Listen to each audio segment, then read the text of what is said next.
Tribuners, jalan dekat kantor Bupati Buru Maluku makin rusak parah. Para pengendara roda 2 maupun roda 4 perlu berhati-hati ketika melintasi Jalan Danau Rana di Namlea, Kabupaten Buru Maluku. Pasalnya jalan tersebut semakin hari semakin parah.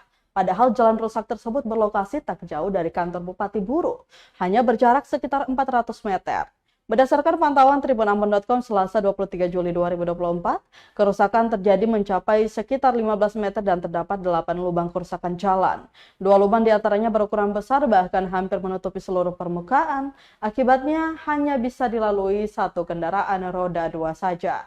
Jalan ini juga sangat berbahaya jika dilewati saat musim hujan, dikarenakan lubang jalan tersebut tak bisa dilihat oleh para pengendara yang melewati lokasi itu. Selain itu, Tribuners, jalan itu juga terdapat pasir yang permukaannya besar. Besan salah satu pengguna jalan mengatakan resah dengan kondisi jalan tersebut, di mana motornya sering terperosok ke lubang jalan yang tidak terlihat ketika hujan. Ia berharap pemerintah setempat segera mengambil tindakan untuk memperbaiki jalan tersebut sehingga pengguna jalan tidak kesusahan melewati jalan itu.